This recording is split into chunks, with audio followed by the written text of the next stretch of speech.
Pastor, nós estamos aqui para te dizer o seguinte. Primeiro que você não tem um chamado para pastor. A gente não vê isso em você, entendeu? Nós estamos falando assim, amigavelmente.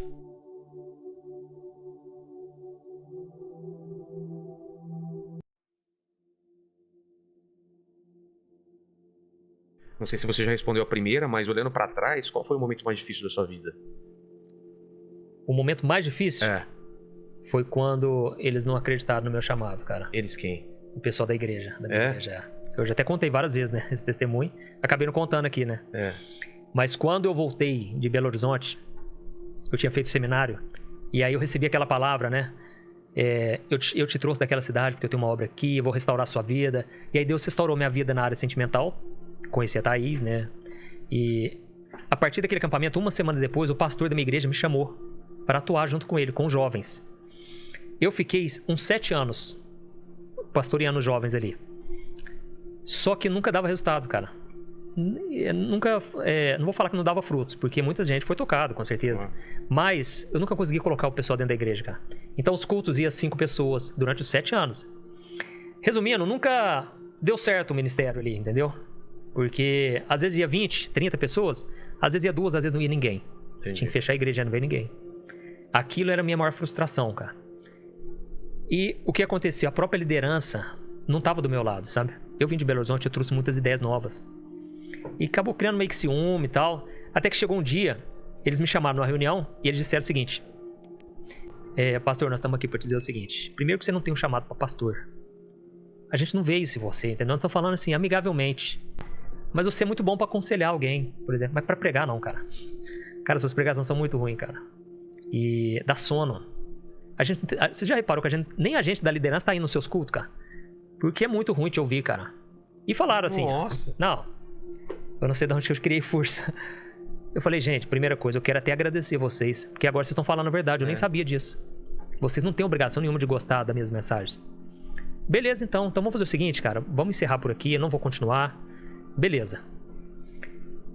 Eu achava que eu era forte, cara, mas as 2 semanas seguintes... Entrou no coração. Poxa vida, cara. Eu já tava frustrado, porque eu tinha falado pro meu pai que eu tinha um chamado, pra minha família toda, né? Que Deus falou, eu falei pra ele, Deus falou pra mim, eu vou pregar no Brasil inteiro e pessoas de fora. E eu pensei, gente, nem o povo da minha igreja quer me ouvir. Eu fiquei 2 semanas, minha esposa me ajudou muito nesse processo. Ela falou, você vai liberar o perdão, você não vai guardar mágoa, você não vai deixar de ir na igreja, não vai mudar nada. Eu sei quem você é, você não tem que provar nada pra ninguém, entendeu? Mas eu tava muito frustrado, cara. E eu pensei, gente, por que Deus faz isso, cara? Deus promete uma coisa e depois parece que não acontece. E eu comecei a falar, Deus, então me mostra o que eu tenho que fazer. Me mostra o próximo passo. Quando chegou domingo de manhã, o Espírito Santo falou comigo. Ele falou assim, meu filho, as pessoas não querem te ouvir na igreja? Cria uma página no Facebook. Eu vou começar a te usar lá na internet. E eu vou resgatar muita gente lá. Mas falou assim, é muito forte, cara. Foi bem claro pra você. Não sei explicar, entendeu? Como que é. As pessoas querem, mas como? Não sei explicar. Foi uma certeza tão grande que eu tinha que criar uma página no Facebook e começar a falar de Deus lá. Na segunda-feira eu criei. O que aconteceu? Ninguém curtiu meus posts. Passou o 2º dia, 3º dia, ninguém queria saber, cara. Primeiro eu pensei, vou passar vergonha, porque eu contei esse testemunho. Eu falei, gente, Deus falou comigo que ia procurar uma página, que ele vai me usar lá. Eu todo empolgado, eu pensei, vou passar vergonha. Tá vendo? Ninguém curtiu, ninguém comentou nada. Quando veio, brotou. Um curtidinho ali no Facebook, um comentário, nossa, tal. Quando veio o assunto era, gente, quem que é esse padre? O povo achava que era padre, sabe? É? Porque era PR Antônio Júnior. Por isso que hoje eu coloco pastor mesmo, entendeu? Sei. E a sigla de padre é PE. Ah, é verdade. Não é PE. PR. É PR. O povo, gente, o povo falava assim, gente, esse padre é diferente, congregação que ele é, que paróquia ele é. E aí eu tinha que ficar explicando toda vez. Aí eu liguei lá no Facebook, na época eu tinha um contato, hoje aí. Eu falei, gente, por favor, coloca pastor pra mim, só pra tirar a dúvida, né? Resumindo, esse foi o momento mais difícil, cara, porque foi onde eu senti que eu cheguei no fundo, assim, não sabia mais o que fazer, cara. Eu tinha uma palavra, e aí, o que acontece hoje, todo o meu ministério, eu me baseio nessa palavra. O que acontece? Existe uma palavra que chama a palavra rema. É uma palavra revelada. Rema? Rema. Existe a palavra que está escrita.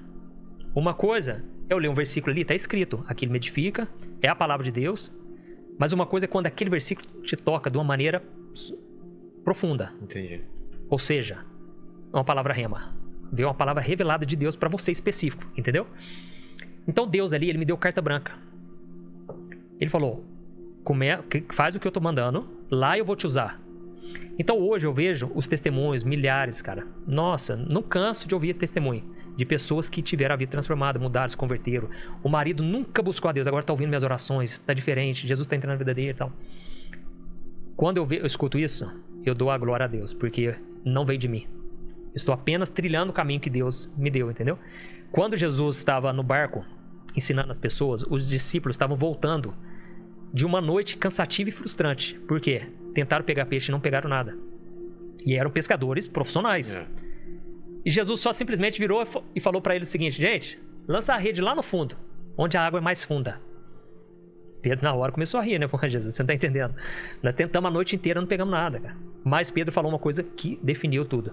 Ele falou, mas já que é o Senhor quem está falando, eu vou lançar as redes. Porque Jesus liberou a palavra.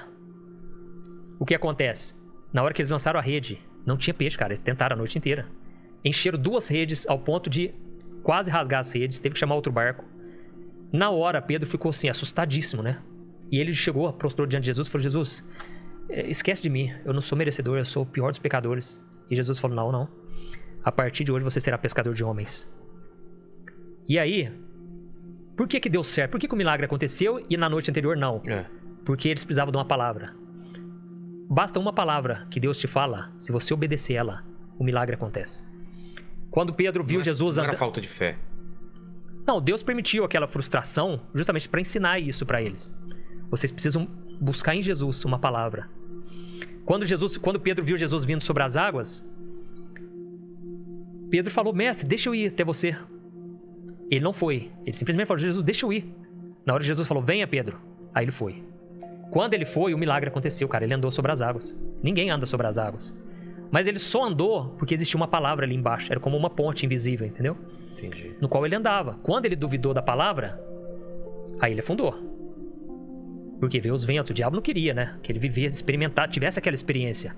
Porque aquilo seria uma chave, assim... Ia mudar, né? Mudar a visão. Opa, Jesus falou, acontece. Entendeu? Inclusive, esse testemunho tem um livro que chama Quarta Dimensão, em que o pastor David Jung Po, acho que é esse, é o pastor da maior igreja do mundo. Ele conta de um exemplo, ele fala muito disso nesse livro, sobre a palavra revelada, de 2 irmãs na fé, né, 2 mulheres de Deus, que foram numa vigília, só que tinham que atravessar de barco para chegar nesse lugar. E elas pensaram, mas Jesus andou sobre as águas, né? Se a gente entrar nessa água aqui, crendo, com fé mesmo, ainda mais que nós estamos indo orar, Deus está vendo nosso coração, com aquela fé de criança, cara. No dia seguinte, chegou nos jornais, o Deus dos cristãos abandonou essas 2 crianças, essas 2 moças. Elas morreram afogadas. Porque elas não tinham uma palavra rema sobre aquilo. Você entendeu? Aconteceu porque Jesus falou com Pedro. Ele não falou comigo, não falou com você. Vai tentar andar, não vai andar. Então existe uma palavra revelada. Jesus falou para os discípulos, ide por todo mundo e pregar o evangelho. E eles foram mesmo. Nós não vamos, às vezes. Às vezes tem muita gente que está nos ouvindo que nunca vai deixar de ser uma dona de casa. Mas ela pode pregar o evangelho na casa dela. Mas ela não recebeu essa palavra. Não quer dizer que nós não devemos pregar. Por quê? Não é somente uma passagem que a gente pode se basear.